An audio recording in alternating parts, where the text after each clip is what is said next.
What's so funny to think about is when women get out of a relationship, they literally write a whole new rule book, how they're gonna act differently, how they're never gonna do this or that again. When men get out of a relationship, they keep doing the exact same thing over and over and over again until they find someone who's just gonna put up with it. Because you're weak. I'm just a bad bitch. What can I say? They can't handle a bad bitch. Whoa. You're one of those. Like, how can a guy handle a bad bitch? Because it seems like a lot of people can't handle bad bitches out here. They gotta be secure, because a lot of these men are not secure. They're very insecure. Secure in what way? In themselves. They think they can't handle a bad bitch. And they can't. So, how do you expect to find a guy if nobody can handle a bad bitch? That's a good question. Who said I'm trying to find a guy? Do you not want a man? Who said I don't got a guy? I asked you if you had a man. I know I don't got a man, but I'm saying So, you said the way you did it. it's a choice. We don't call women stupid enough. Oh, we do. You just gotta look in the right places. I, and everyone watching right now, have been doing it in different ways for years, and it's been a fun ride. Guys, the only reason we have to see clips like this, where women will walk up with singles stuffed everywhere in sequins, is because modern women forgot that the roles of men and women are very real. Psyop after psyop, lie after lie, the West continues to try and peddle the narrative that there are no clear differences between men and women, that it's all some kind of fabrication, and that women should treat insurmountable evidence like the newspaper near their cat's litter box. But no matter how hard they push against the facts, no matter how loud they get when the government programs fail and they're out of work, or when Chad moves on to the next one, reality is inevitable. Again, the roles of men and women are defined and unchanged. All feminism has done is enhance negative female traits, and we can prove that with little effort. How much would you want a man to spend on a wedding ring? $45K. $45K. What kind of ring does that get you? A big ass diamond. And what does he get in return for that? Can you ask her? How much would you want your man to spend on a ring? I don't know, like 15, 20K at least. Why? Cause I'm not no cheap bitch. You gotta spend some type of money. But I ain't looking for no money in a relationship. But like, if you're not spending a bag, then it's giving brokey. So what does he get for spending 15, 20K? He gets the same commitment. I'ma spend it back on you. You gonna spend it back on me. You gonna spend it on him? Yeah. So you want a 50-50 relationship? Yeah. But I don't want no ring or nothing. Okay, so you don't even believe in marriage? No. Then why would he need to spend 15, 20K on a ring? Oh, like on a ring? Yeah. I thought you meant like just in a relationship. I don't want shit for no ring. You don't gotta spend none on no ring. I don't need no ring. I don't want no ring. I'm not gonna downgrade my lifestyle because me and you are no longer together. And I just feel like if you put me in this space and that was under your budget then, what's the difference now? But see, what he did was this, though. He gave you the upgrade, but part of that upgrade is because you're with me. Yeah. You understand? So let me just go, though. So we didn't work out, me and you dating. You feel me? So I'm supposed to keep paying your loft and keep paying your bins. Upgrade it, stay with me. If not, go see what's out there. Oh, so then if that's the case, so you want me to stay with you for these items and use you, basically. Not for them. If you want to live like this, it comes with being with me. My current new lifestyle that you upgraded me to is now contingent on me being in a relationship with you, and that's the only way I can have it in this moment. You want him to keep your lifestyle up, keep paying your bills, keep you on that same upgraded level. No, you were dating a man that had money, so dating him came with a lifestyle. But if we're not working and our love is dead, I don't owe you to keep paying your car note and your mortgage. I'm not entitled to. Now, realistically, that isn't really my job. You should find you a man like me and upgrade to him and keep your lifestyle. But that takes time. So I just feel like if someone had me on a certain pedestal, you're not just because we no longer working, you're not just going to rip the pedestal from me. Starting with the obvious, they're taking on status by association. Men don't do that. Whether it be female politicians that slept their way to the top, or older women who got millions to billions in alimony, every single one of these women does what any woman does. They claim to have the same value as whoever they associated with before the split. When you look at how men navigate the world, this never happens. And it's because their value is self-determined and based on what they have been able to achieve on their own. Sure, maybe they had to get hired and mentored, or maybe they had to collaborate with someone that is far greater than them at the time. But the important thing to understand is that they worked to get there. That's an expected and often embraced part of the masculine journey. It's why men respect those who have gone through trial by fire to get to the top, because they understand that if any association was involved, they still had to put it all on the line to enter these wealthy or successful circles. Plus, when guys get successful and cocky about it, women and simps like to kick rocks, claiming that they don't deserve it, but what's really driving this resentment is shame, guilt, and deep-seated jealousy. They simply can't comprehend the struggle because to them, the struggle only comes down to a simple choice. What wagon should I hitch to, and will it give me undeserved prosperity? Most of them don't even get that far, and they always get resentful toward those who played no part in their suffering. Was he a diagnosed narcissist, or did you diagnose him as a narcissist? I guess I did. Just because, I don't know, he would We're just looking for what is the narcissistic type of behavior that you would see that led you to diagnose him as a narcissist? Let's say I was going to the gym and he would I would wear something and he'd be like, oh, that's, it's like a crop top, yo, don't wear that. Or saying oh, post this or else you don't love me, type, I don't know, yeah. Okay, so Andrew was asking what he did that was narcissistic.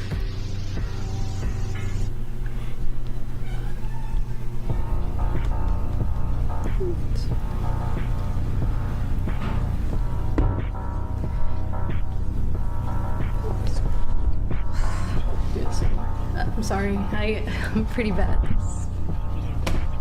Wow. So the thing is, I just wonder, right, from the perspective, do you honestly think that 80%, 8 out of 10 men, if they were trapped in a forest with you, would you? Did we not just get down to 20%? No, we didn't. You said, I said men, not Christians. Yeah, 8 out of 10 men, I feel would do that. And not just to me, to if it's their type of person, yeah. Do you realize that if you were to even take 20% of the men of the United States, I'm not even sure what percentage of that it would even be capable of activity. You're talking about men who are in their 60s, 70s, 80s. There's only so many men who are even fit to do this. The age bracket that you're talking about, probably that you're envisioning somewhere between 16 and 40. 8 out of 10 men doesn't even come close to encompassing this. That's what how could you even come up with this as a rationale? Too bad eating ain't math. Criminality is a very, very small proportion of the population. So to say that I'm going to have this sort of blanket assessment of men due to a small proportion of some men's criminality, you're attributing to the group the actions of a small fraction. This would be the same argument towards racism. You can reverse for racism. Yeah, sure. So if you were to say, okay, a small percentage of the population, which happens to be this race, conducts X amount of crimes, you would immediately look for ulterior reasons why they were criminals absent the race, right? Okay. But how come you won't do that when it comes to men, right? Okay. No, that's a good argument. Yeah, wouldn't that be this? It's the same thing in reverse, isn't it? This is one of the biggest flaws in the feminist campaign.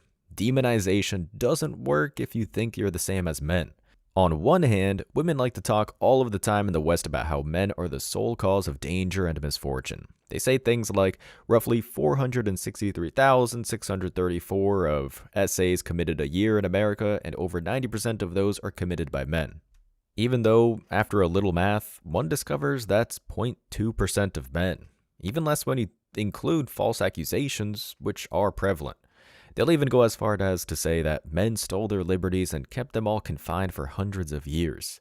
But even if this were the case, they are simultaneously trying to say they are exactly the same as men, that they are just as capable of doing everything that we are assigned to do. So, ladies, which is it? Are we different or are we the same? Are we all villains, or is it that we're all magically fluid until it's no longer convenient to believe such things? None of it makes sense. The only answer to this that does make sense is that men are, and always have been, the major source of potential in any long-standing civilization. Does this sometimes mean that there's potential for danger? Of course, it does. However, men are so effective that we've managed to create societies that virtually eliminate the possibility of this ever happening. This is because we had the mental capacity to make it happen, while you basically just do this. Recently I matched with a doctor on a dating app, and I was just like, I said, you know, what do you do? He's like, I'm a doctor. And he was just like, I was like, okay, so what's your goals? He was just like, oh no, I kind of blocked you because like, what do you mean what's my goals? Is a doctor not enough? I don't want somebody who's content with where they are. A doctor is being a doctor is amazing. I understand what you guys go through to get there, but why can't you want more? I guess me having 3 jobs shows you that I'm never comfortable with being in one place. Child, not being he need to run for the president. He's already a surgeon, and that ain't enough for you. It's not a money thing more, so I guess it's an ambition thing. I swear to God, you cannot make this fucking shit up. Them 3 little jobs that you got, probably not even close to his chick. And another thing about a doctor, they are fucking independent contractors. They don't work for one hospital, meaning the hospital got to pay them to come because they're contractors. You get it? I think he already accomplished his goals. That's why your ass gonna forever be single. Lives. Nice. You shouldn't argue with women because at the end of the day, their perception of the world is based on their feelings. They don't see facts. They see good, bad, fair, unfair, what should and what shouldn't be. You tell a woman 2 + 2 is 4 and she don't like you or 4, you just became a bigot, a homophobic, transphobic. You hate your mom. They don't argue to understand. They want you to know how they feel and they want you to validate how they feel. And anytime you listen to a woman talk, you tell them something, the first thing that come out of their mouth, that's mean, that's rude, that's not fair. Bitch, I'm speaking of fact. Who cares if it's mean, rude, or unfair? It's a fact. Do women want to be equal or do women want to be special? I think both. Isn't that a contradiction? I think they want to be both. They want to be special and equal. When do women want equality and when do they want special treatment? They want equality when it comes to, I would say, like work and pay wise. But special treatment, they want to be, you know, I want this, I want that, I want these rings, I want these clothes, I want you to buy this for me. I want a man to take care of me, I want him to provide for me, but I will take care of him if he takes care of me as well. It depends if you want to play the female role, the male role, or do you guys just want to be equal partners? I lean into my feminine energy, so I know what I'm best at, and I can do what I'm best at, and hopefully my man is doing what he's best at, and we come together, and it's perfect balance. Well, it's official. Practicality is a masculine trait. When men have to confront a problem of any kind, the perennial dictum is that logic always should come first. We can be a little hot-headed at times. Maybe as teens we punched a wall or got in trouble with an authority figure, but at the end of the day, as fully grown, real men, we've been hardened and trained to assess the facts and act using our heads first. It's why when we see clips of women cheating and crying for the cops when caught, most guys react calmly, pack their things, and dip, because we know that the juice is just not worth the squeeze here. When it comes to modern women, none of this really matters. They can look into the past and make themselves believe they were victims, convince themselves that the body count was 5 instead of 100, or lie in the courtroom and take the kids because they know that this is the best way to inflict pain to satisfy momentary impulsive urges. Many claim that they're acting on instinct, and they're right. But the instinct is not well-rounded, and it sure as hell isn't masculine. In current Western systems, there are no regulations that keep these chicks from spiraling out of control. Every expression is justified. If they get mad and attack the husband, a documentary might come out depicting them as being trapped in a quote unhappy life. Men don't have this luxury, and moreover, because we're men, we wouldn't want it.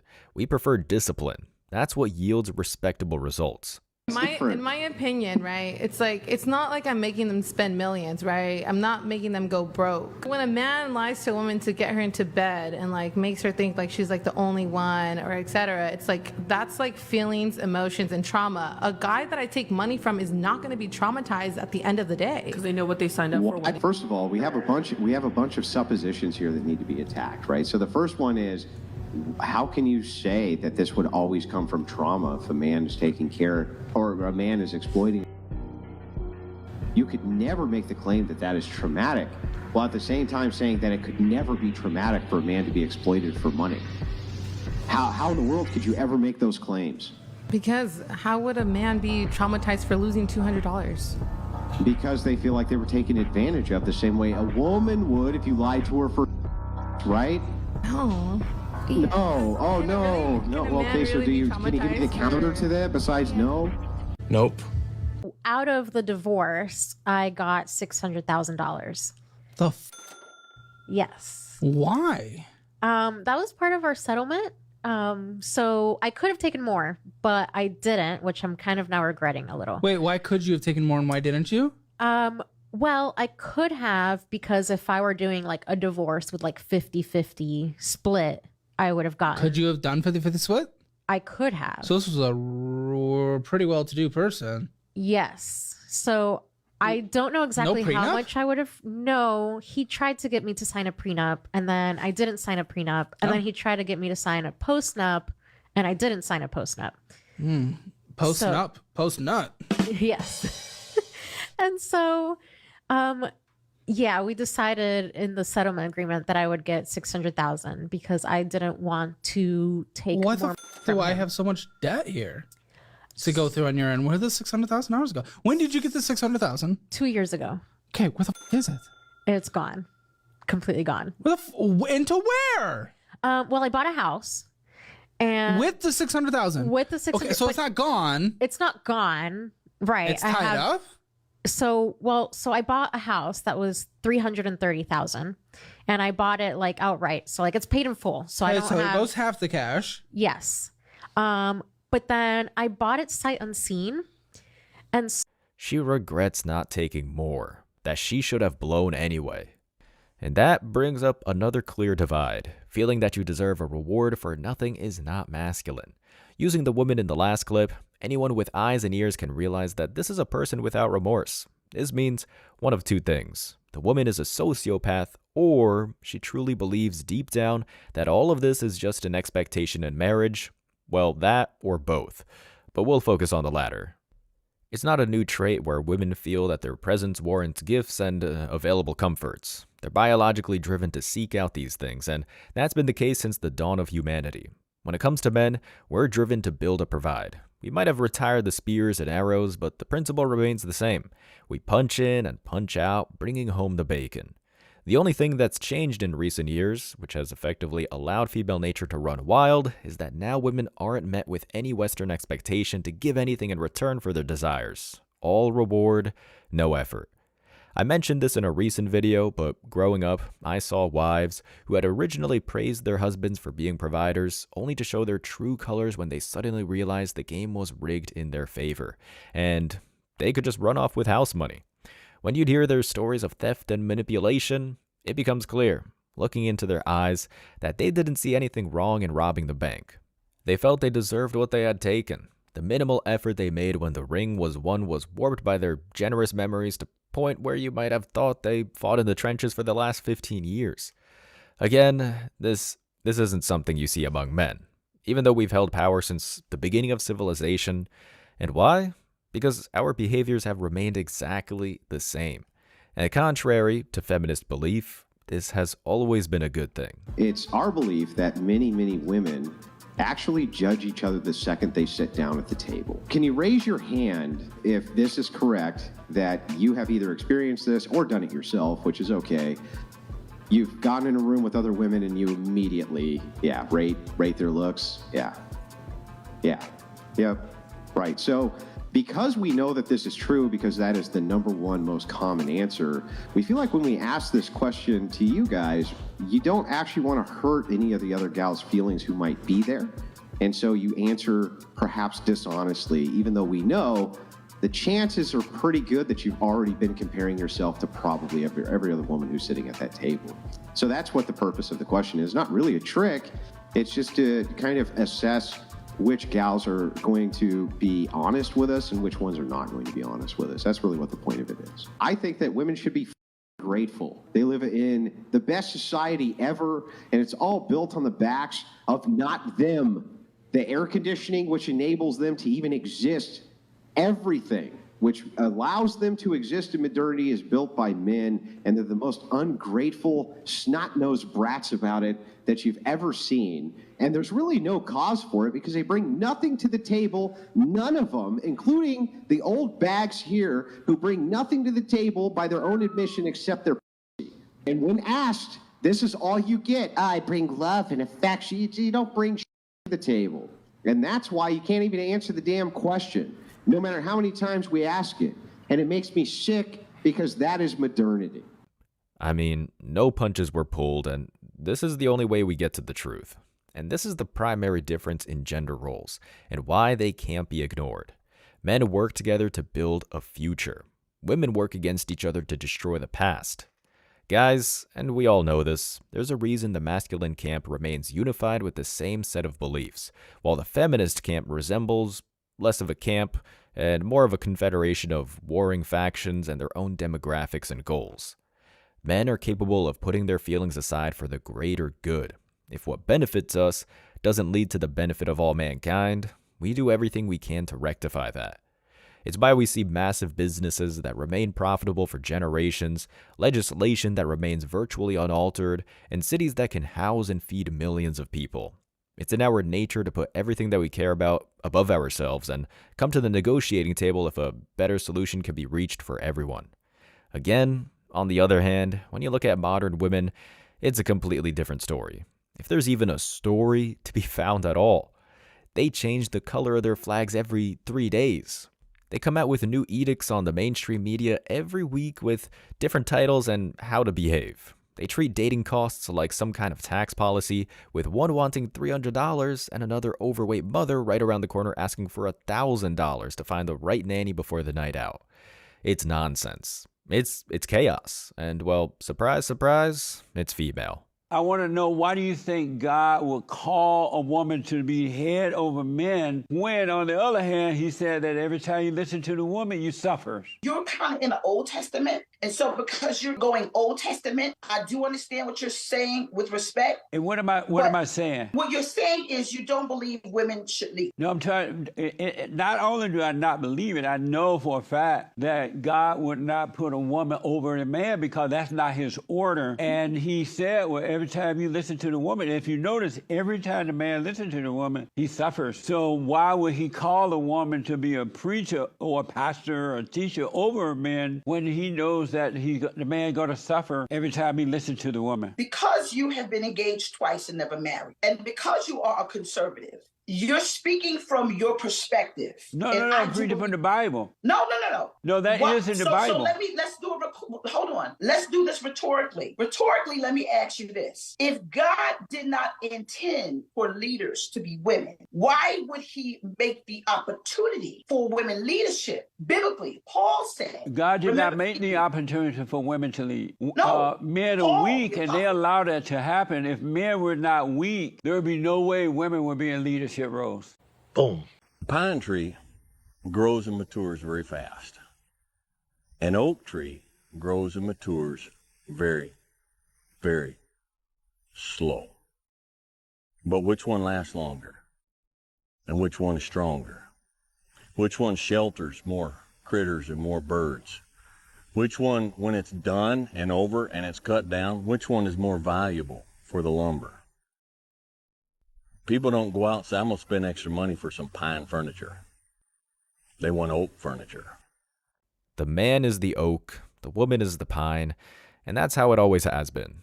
Sometimes I look at the emails that newcomers send me, and it reads like they're talking about an upcoming apocalypse. They've just woken up to what many of us have seen, and they think there's no hope for the future. Well, here's the thing. The past, the present, and the future is masculine, and it always will be. Sure, these modern women in the fourth wave have caused an unprecedented level of damage to institutions, they've leveled moral structures, crippled the economy, and they conned the very people that made society safer than it ever has been before. But there's something that men and women will never be able to abandon. We can chant and scrape and claw, but we can never escape who we are. By walking away, we continue to prove what matters, and in time, everything will go back to the way it was. In some ways, we're already witnessing it. And hold up a second. Did you just make it to the end of this video? Alright, I want to say I appreciate you. So don't forget to hit that like button, drop a comment to have a chance to win, and hit that subscribe button for daily videos. And if you could take a quick second to subscribe to the second channel, Man Guide Reacts, link is down below in the description, so we can be sure that our message will keep on reaching the new men out there. I appreciate all the support, guys.